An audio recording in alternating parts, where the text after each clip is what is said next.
you're gonna hate this, and you can play Russian music behind it, but we need to share in the wealth a bit more.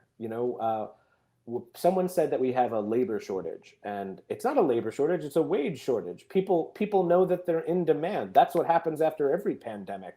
uh, we have to pay people more. We have to change the way that we treat people. And when it comes to government programs, we have to center people first. One of the things that I'm really worried about in the next year is what's going to happen when all these relief programs end. Because I think we're experiencing a very different economy that's been dressed up to look very lively. But once the eviction moratoriums end, once the student loan moratorium, oh my God, Joe Biden, if you're listening, you better start fulfilling some of those promises you made, because a lot of people get mad about Oh, that. the demands are growing on the The left. I demands are hear them growing. all the time. I read them. Yeah. Right. But if you think about it this way, like my wife is a social worker. Together we have, I think it's like $1,000 or something in student loans per month that we have to do. Wouldn't you rather I spend $1,000 on American businesses? Wouldn't you rather me give that money to restaurants and tipping real people who will then go and spend it on real things? Jeff Bezos doesn't need more money. I assure you, he is good. He lost half of it and he's still going off to space. I don't think I don't think the job creators, maybe the job creators of the past were really truly job creators, but now they're becoming robber barons like they did in the 1890s and the early 1900s, and we need progressivism more than ever because of that. And so we need to be centering people. And I guarantee you, when you put what was the, I'm trying to remember the statistic now, but the percentage of the stimulus checks that went out were almost automatically recirculated back into the economy and then taxed. That that is the kind of stuff we need.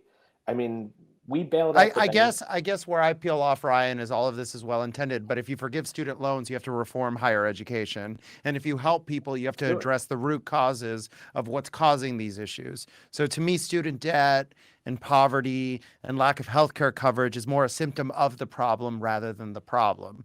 And I feel like neither side really gets at that. What is the dysfunction in our economic and political and cultural world that is causing this dysfunction? So I think you just nailed it, and I think you've actually really nailed that differentiation between the left and the right. Um, it's that in order for us to fix things, we can't just deal with the symptoms, which is, the left loves dealing with symptoms because symptoms are painful, and the left loves dealing immediately with pain. Oh, you're homeless? Here, let me get you out of homelessness. But it doesn't fix the homelessness crisis. The right loves dealing with problems, but that takes time, and sometimes that causes more harm over time because of it. I think we need to deal with my wife, again, who is a social worker, often talks about how if you're going to help someone get out of homelessness, you have to deal with the symptoms and the problem.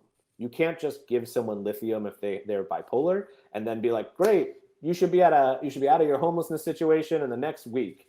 That's not how it works. You need to fix the symptom and the problem. And I think one of the things that is really taxing on America right now is that it feels like no one wants to tackle both. We're chained to idols of the past.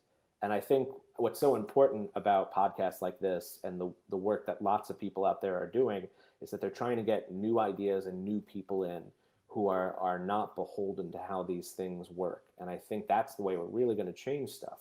We need to listen, forgive student loans and then change the student loan program so that there aren't dinky little colleges that have 500 people at them that are not preparing anyone adequately and are just, for lack of a better word, scams. Let's fix it. If we're going to fix the housing crisis, let's fix the housing crisis.